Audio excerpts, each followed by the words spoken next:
Hi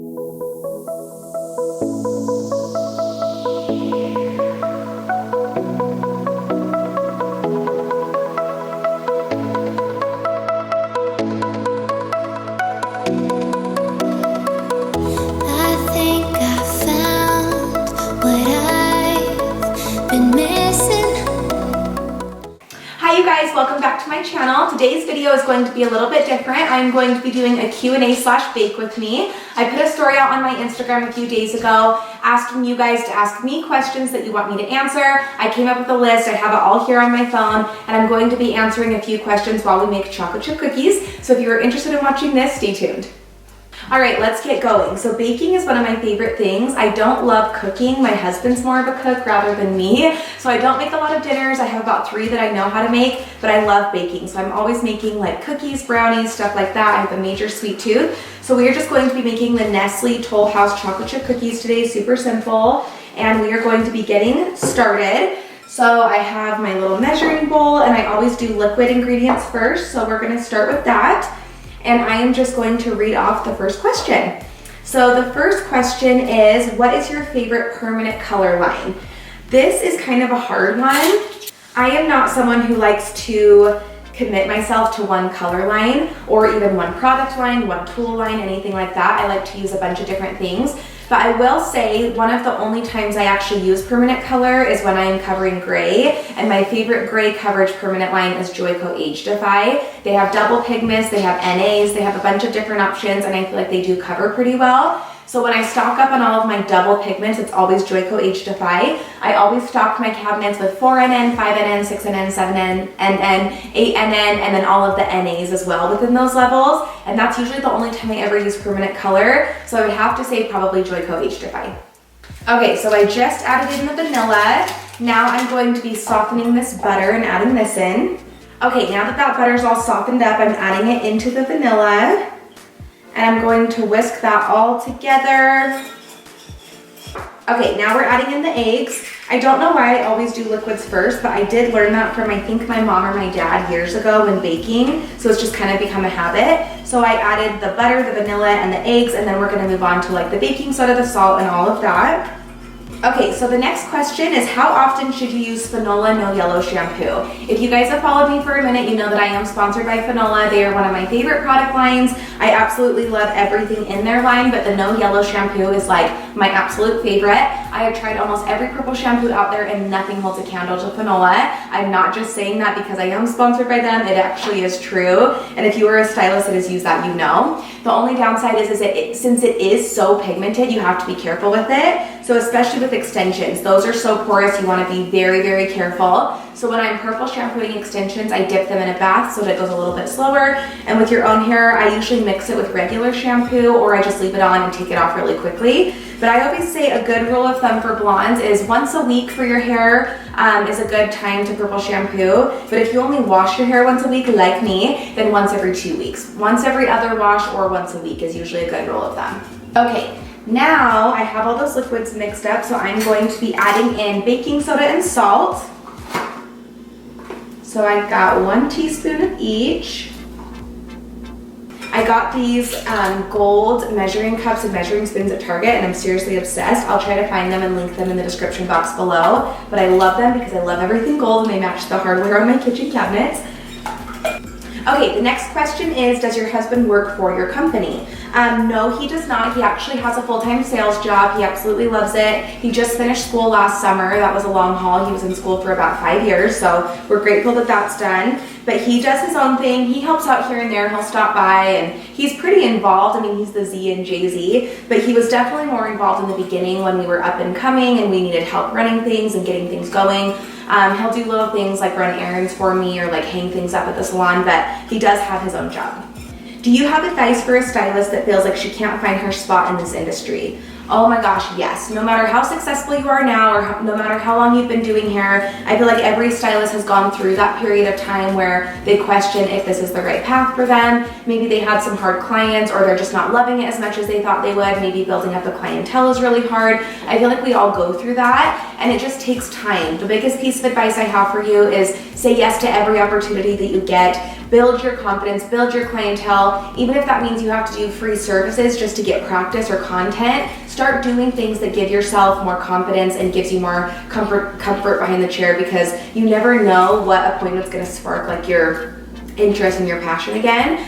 Something that always helps me is going to classes, whether it's an online class, watching a YouTube video, an in-person class, buying new tools, trying new products. For me, that's what gives my passion that spark again, is just trying new things and being creative. So if you feel like you're stuck in a rut, that's a really good way to do it. But if you're having a struggle building clientele, or just feeling like you don't fit in, it could be the environment you're in. Make sure you're in a salon that lifts you up, in a place that you're happy, a salon that has a good call-in rate, because that's also really important. And just put yourself out there on social media. It may be slow at first, but talk about your favorite products and what you're doing at the salon, get people's interest, and that could help build you a clientele as well. It's really, really hard. I would say it takes a good few years to feel confident, but it's just like any industry. You have to work hard to get where you're at. So I know that for some people, it may look like they have it all together. When we follow people on social media, whether it's Instagram or YouTube, it's so easy to compare and be like, I wish I was where they were at, but just know that it does take time and a lot of hard work, and you will get there if you're willing to put it in.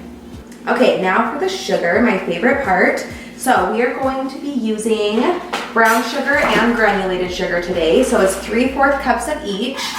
I don't know if you guys have seen A Simple Favor, but I totally feel like the main character in it. She has like a little vlog on YouTube, and she does like cooking and everything in her kitchen while she's on her videos, and I totally feel like that right now. What are the new colors in your extension line? So we add new colors pretty often. When I started my company 2 years ago, we had 14 colors to start, and now we have 25, I believe. So we've added quite a few. And the reason for that is I feel like as I do hair more and more, and I'm using all the colors we have, it just kind of sparks my ideas, and I'm like, oh, I want to create this, and I want to have this blend and all that. And I feel like there's never too many. I'm going to try to cap it at 30, because I feel like that probably is enough, because we have a lot of options within like reds, brunettes, blondes, and our extensions can also be custom toned and colored. So we do have quite a bit of options, but I do have a few in mind that I'm still creating, because I have some really good blend ideas. So we just launched the Trini Caramel Apple. That's a beautiful brunette shade. If you know my company, you know that we have a color called Brook that's like a warm dimensional brunette. This is kind of like the ashier version of that. This one's rooted and it has dimension throughout, but it's like more of like a beige caramel tone rather than like a warmer tone. So I really wanted that because I wanted like a warmer tone for my brunette clients and my brunette customers. So we just launched that, and we have another color that is launching very soon. I would say within the next month, hopefully, and it's called the Freddie. And if you know me at all, you know it's because of Freddie Mercury. I'm obsessed with him. And that one's going to be unlike any color you've ever seen. It's something that we kind of custom created, and it took me a few months of getting samples back to make sure it was perfect, but I am so excited about that one. You guys are gonna love it. It's a rooted blonde, but it has a lot of like beige dimension in it, and it's absolutely beautiful. So I can't wait for that one to launch. And then like I said, I do have a few other ideas in the works. So I would say that we probably have about 3 to 5 more colors launching within the next year, and then we'll see after that. I don't know about you guys, but this part of the batter is always my favorite. It's literally just like sugar and butter and salt. And that just proves how much of a fatty I am, because that's my favorite part. Okay, so now we've done like the sugar and all that fun stuff. So we are going to be doing the flour. Flour is always really hard because it's messy and it gets everywhere, especially when you have to sift it like this. But we're gonna try. So for flour, we have 2 1/4 cups.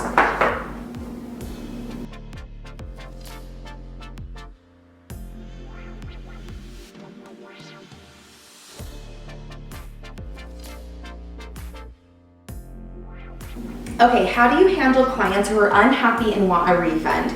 This one is so hard, you guys. I feel like every stylist has been through this, and as a salon owner, it's really hard because a lot of the times I don't know the full situation because it was one of my girls doing it, and the client either calls in or leaves a review and they're just like unhappy, and I have to take their word for it, but also my stylist's word for it. So I have those 2 stories to go off of, and then I have to decide how to handle it. But something that really helped us is we came up with a new client form. We have all of our clients sign it. It's a virtual form on the iPad, and they have to sign it when they first come into our salon, and it's only valid for a year, so we have them sign a new one every year, and it basically goes over all of our policies. In it, it says that you know, you're giving control to your stylist, whether you've told them what you want or they're, you know, you're letting them do what you want. You're handing over all that control to your stylist. They're giving you what you're paying for. Our prices are firm. There's no negotiations. Prices can vary. It kind of goes over all of that so that they understand that and they sign that. And then it does say that if you are unhappy, you have 7 days to contact us. And that is not including a refund. I'll talk about that in a minute, but you have 7 days to contact us for us to fix it. And we will fix it for free if it's something you're unhappy with. But then after that 7 days, it's just considered maintenance, because a lot of clients will respond, you know, 3 weeks later and be like, oh, my toner's fading, I hate it, I need a free service. And a lot of times clients don't understand the processes. So it's up to you as a stylist to also explain that to them, that maintenance is required with some hairstyles. But we have that 7-day grace period for our clients. And then we do say we do absolutely no refunds unless the hair is severely damaged. So if that's the case and the client thinks their hair is damaged, I as the owner have to check it off and make sure that that's the case. And if it was, then we figure out something, whether it's a refund or fixing it or giving them extensions or whatever. But luckily that's never happened. I've never had to like really deal with that. But we do have a no refund policy, but we will fix it within a week, which I think is pretty fair, because if you're unhappy, we're giving you that 7 days to let us know, and you'll get a free service if you want us to fix it. So that's how we choose to handle it. If you are a salon owner or a booth runner, I would suggest doing something like that because it really helps. Okay, now the dough is all done. So we are going to be adding in the chocolate chips and the walnuts. I love walnuts in my cookies. I don't know about some of you, but I think they're so good. So we have to do 1 cup of chopped nuts. I bought these chopped walnuts at the store, so that's super helpful. I'm filming a video. What? What did you say? I said I love your cookie and you love my chopped nuts. Oh my god. I'm baking. Okay, so just added the walnuts and the chocolate chips. We're gonna mix those together. Next question is, do you plan to educate overseas? The answer is yes, that would be amazing. Funny story, I actually went to a psychic a year ago and she told me that I was going to be going to Paris this year. So I don't know if that means personally or for education, but I would be down to do that. I know I have kind of a fan base in like the UK and Australia. I would love to go there. My dad lived in Australia for 2 years and I've always wanted to go there because of that. So I would love to come overseas. It kind of just depends on if the demand is there. Something that has kind of held me back from educating overseas is we actually don't ship overseas yet for our hair extension company. We have US and Canada right now, and we're working on it, but there's a lot that goes into it with taxes and just other things. So we have to get that figured out first, because I would hate to go over and teach and then not have them be able to buy our product if they wanted to. So that is something I am working on, and I'm also working on some other fun things for education. Can't give away too much, but just, you know, stay tuned. Follow Education with Jessi on Instagram, because we will be announcing a lot of fun things there.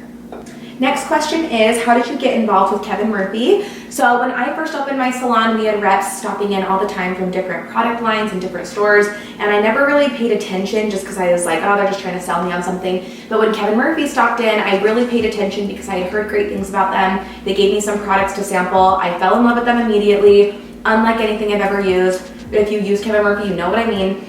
And we signed a contract with them to do like a salon agreement where they provide education, we buy a certain amount of products, they give us signs, all that fun stuff. And we did that for a while, absolutely loved it. We're not currently in a contract, but we do still buy the product to sell. So we have it on our back bar, we sell it to our clients.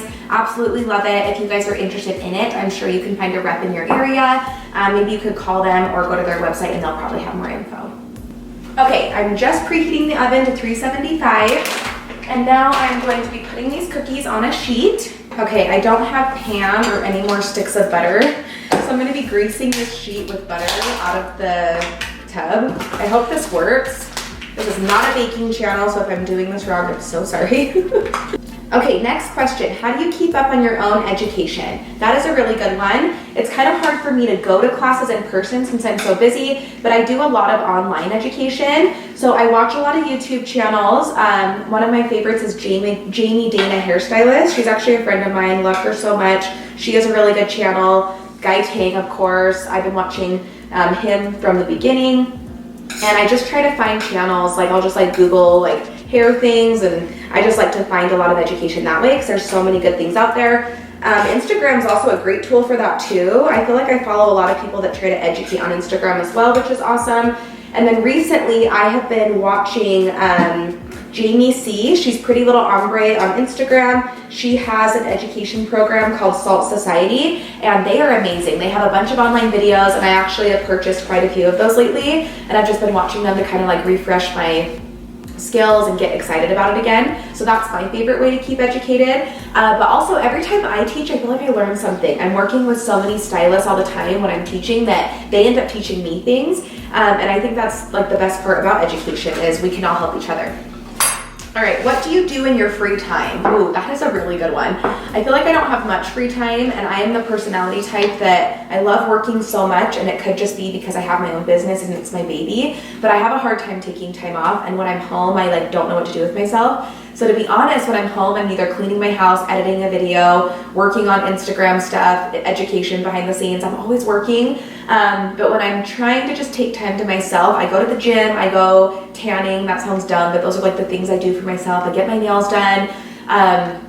The gym is like my favorite way to decompress. I watch movies. I love like cuddling up with my puppies and watching a movie and eating popcorn. That's like my favorite thing. I like to bake, like I said, but I feel like I don't really have any other hobbies besides that. So if you guys are a workaholic or a recovering workaholic, please give me tips because I need to learn how to balance my life. Okay, my favorite way to scoop cookies onto a sheet is by using one of these ice cream scoopers that like has this little thing where you can drop it. So that's what I'm doing now. And let's be honest, the best part about cookies is the cookie dough. Is your salon super loud since it's so big and open? No, actually. I don't know if they put like special stuff in the walls to help with that, but I feel like it's not super echoey, which is awesome.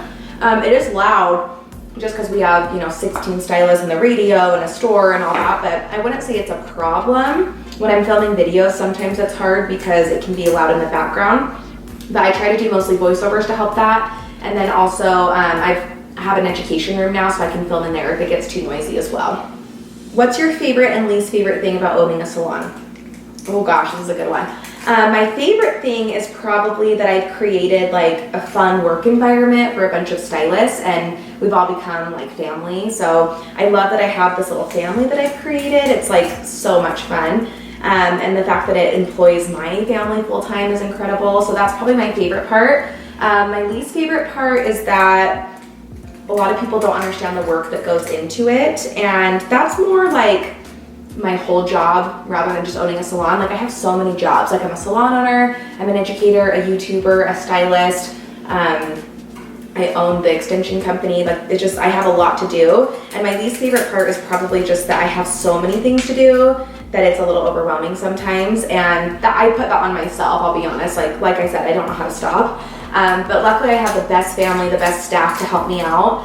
So that's been incredible, but I do have hard days. Like when clients leave reviews for no reason and they don't even contact you and they just leave a mean one, or things like that can get you down. It's really hard to own a business because no one sees the hard work that goes into the other side of it. So that's probably the only downside, but overall I love it and I can't imagine doing anything else.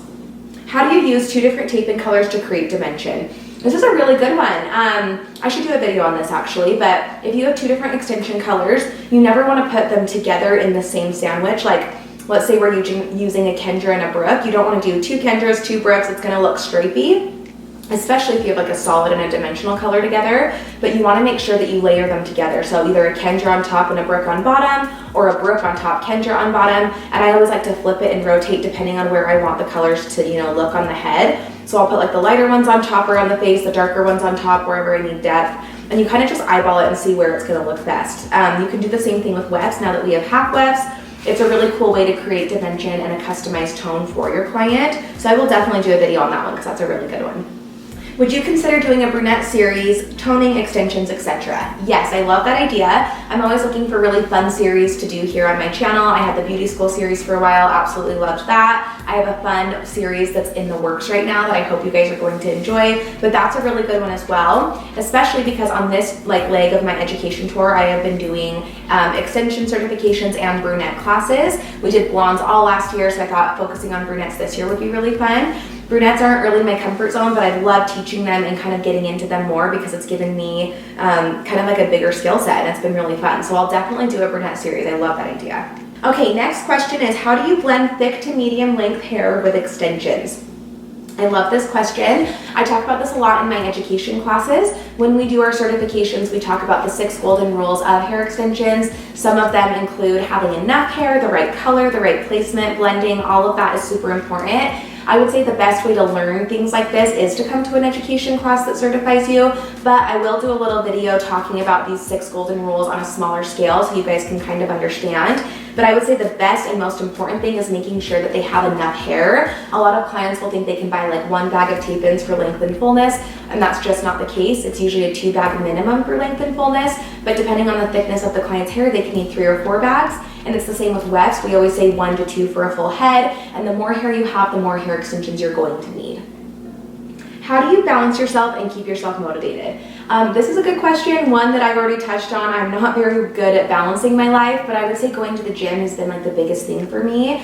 I've tried cutting out soda and sugar too. Obviously not all sugar since I'm making cookies, but trying to eat a little bit better has helped me feel better and have more energy. Going to the gym is a really good way, A, to stay in shape, but also B, to like just kind of like let my emotions and my stress out. When I'm sweating, it kind of like builds your endorphins and it makes you feel better. And I just like the gym always helps me feel more balanced. But I would say prioritizing your time is really important. Feeling like you know what's important on your to-do list is awesome. I have to-do lists on my phone, and I feel like I just try to go through them and hit everything that's important. But I will say I'm not the best one to answer this question because I have a long ways to go when it comes to balancing my life. So once again, if you have advice on this, please leave it in the comments below.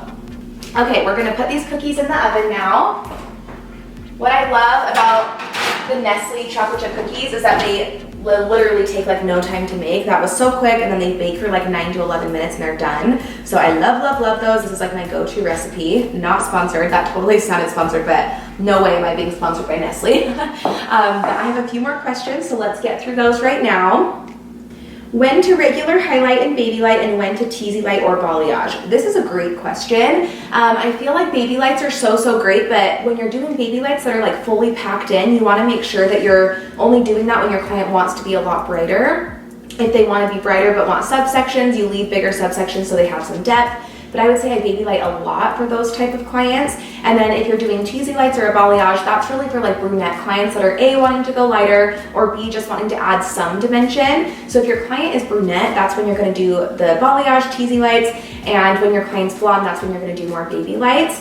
If you have a client that's brown wanting to go blonde, I start with teasy lights first to even out the canvas, see how the hair is going to lift, and then after that I incorporate baby lights in. How long did it take you to build a steady clientele?